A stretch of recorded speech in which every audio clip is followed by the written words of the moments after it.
เฮโล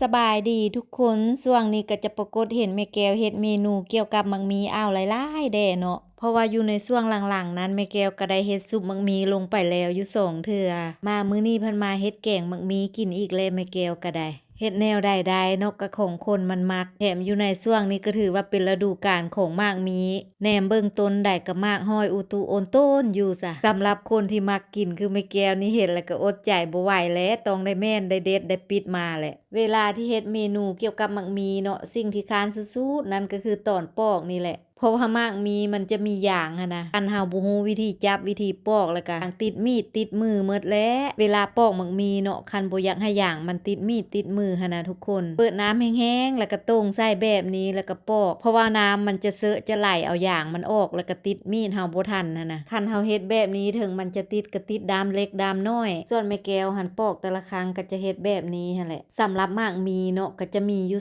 2แบบมีทั้งหมักหมี่ฝ้ายแล้วก็หมักหมี่หนังส่วนหมักหมี่หนังเนาะคนส่วนหลายจะบ่นิยมนำมากินตอนที่มันยังดิบหรือว่ายังอ่อนอยู่แบบนี้เพราะว่าหมักหมี่หนังมันจะมีความแข็งความหยาบเวลาที่เฮานำมาปรุงแต่งหุงหาอาหารแบบนี้มันจะบ่ค่อยแซ่บและอีกอย่างเวลาต้มก็ใช้เวลาต้มดนเนาะเพื่อมันสิเปื่อยหั่นน่ะส่วนหลายหมักหมี่ที่นำมาเฮ็ดซุปหรือว่านำมาเฮ็ดแกงจะเป็นหมักหมี่ฝ้ายหลายกว่าหมักหมี่ฝ้ายเนาะเนื้อของมันจะอ่อนจะนุ่มเวลาที่เฮานำมาเฮ็ดแกงหรือว่าเฮ็ดซุปมันจะได้รสชาติแซ่บซอยอร่อยดีกว่าหมักหมี่หนังหลายเท่าเลยแหละส่วนหมักหมี่หนังเหมาะแก่การเก็บไว้กินตอนสุกหลายกว่าแต่สำหรับเมนูแกงหมักหมี่ของแม่แก้วมื้อนี้ก่อนอื่นแม่แก้วก็จะเอาหมักหมี่ที่ปอกที่ซอยแล้วเมื่อกี้หั่นแหละลงมาต้มไว้ก่อนระยะที่รอท่าหมักหมี่มันสุกมันเปื่อยเนาะเพื่อบ่เป็นการเสียเวลา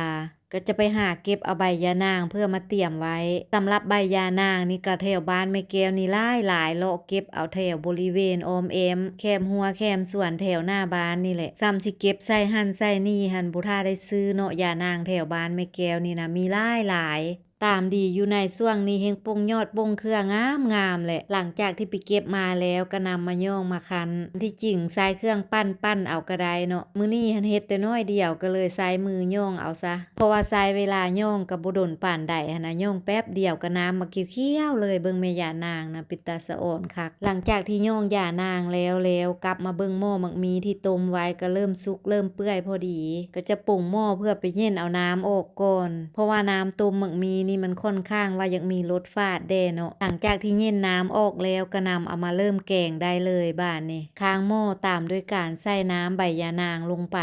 หลังจากที่ใส่น้ำใบยานางลงไปแล้วก็ใส่ปลาแดกลงไปนำแด่ใส่จ่องเนาะคนเพื่อให้ต้นปลาแดกมันเปื่อยดีๆแล้วก็นำออกได้หลังจากนั้นก็ใส่ซีนหมูลงไปสำหรับซีนหมูที่แม่แก้วใส่แกงหมักหมี่มื้อนี้ก็จะมีส่วนของดูกข้างกับส่วนของซีนหมู3ชั้นตามด้วยการใส่เครื่องปรุงรสด้วยเกลือกับเป็งนัวแล้วก็ปิดฝาไว้หลังจากนั้นเฮาก็มาเกี่ยมตำข้าวเบื่อโตนำข้าวเบื่อลงใส่โคกตามด้วยมะเพ็ดตำข้าวเบื่อให้มันแลกดีๆแล้วก็ใส่น้ำลงไปนำแด่น้อยหนึ่งแล้วก็ใส่บ่วงหรือว่าจอกเนาะคนเพื่อบ่ให้ข้าวเบื่อมันจับตู่กันเป็นก้อนหลังจากนั้นก็นำเอาลงใส่หม้อแกงหมักหมี่ของเฮาได้เลยหลังจากที่ใส่ข้าวเบื่อลงไปแล้วก็ใช้เวลาต้มไปอีกจักหน่อยต้มไปจนกะว่าให้ข้าวเบื่อและเครื่องทุกอย่างมันสุกดีๆแล้วจึงตามด้วยการใส่มะเพ็ดลูกโดดแล้วก็ผักคะลงไปส่วนผักอีตู้หรือว่าผักขะแยงก็คือแม่แก้วบ่ได้ใส่ลงไปเลยเนาะเพราะคิดว่าถ้าใส่ผักคะลงไปแล้วและใส่ผัก2อย่างนี้ลงไปรู้สึกว่ากินทั้ง2อย่างนี้มันบ่ค่อยเข้ากันปานใดถ้าผู้ใดมักก็สามารถใส่ลงไปได้เนาะบ่เป็นหยังของกินแซ่บอยู่นำผู้มักแต่สำหรับแม่แก้วแล้วจะมักแบบนี้หลายกว่าสุกเป็นที่เรียบร้อยแล้วทุกคนสำหรับเมนูแกงหมักหมี่ของแม่แก้วมื้อนี้นะเป็นจังใดทุกคนสำหรับเมนูนี้มีไผมักกินคือกันกับแม่แก้วอยู่บ่ถ้ามีไผมักกินมาเด้อมากินแกงหมักหมี่แซ่บๆนำแม่แก้วนำกันว่าแต่สิมีไผสนใจมากินเมนูบ้านๆแบบนี้นำแม่แก้วอยู่บ่เนาะถ้ามีไผสนใจมาเด้อครัวแม่แก้วยินดีต้อนรับเสมอได้เวลาตักใส่ถ้วยขึ้นโต๊ะพร้อมเสิร์ฟได้แล้วบาดนี้มาเด้อทุกคนมากินข้าวนำกันสำหรับคลิปวิดีโอนี้ขอจบเพียงเท่านี้แล้วพบกันในคลิปใหม่ก่อนไปขออวยพรให้ทุกคนจงใช้ชีวิตในแต่ละวันอย่างมีความสุขไปก่อนเด้อทุกคน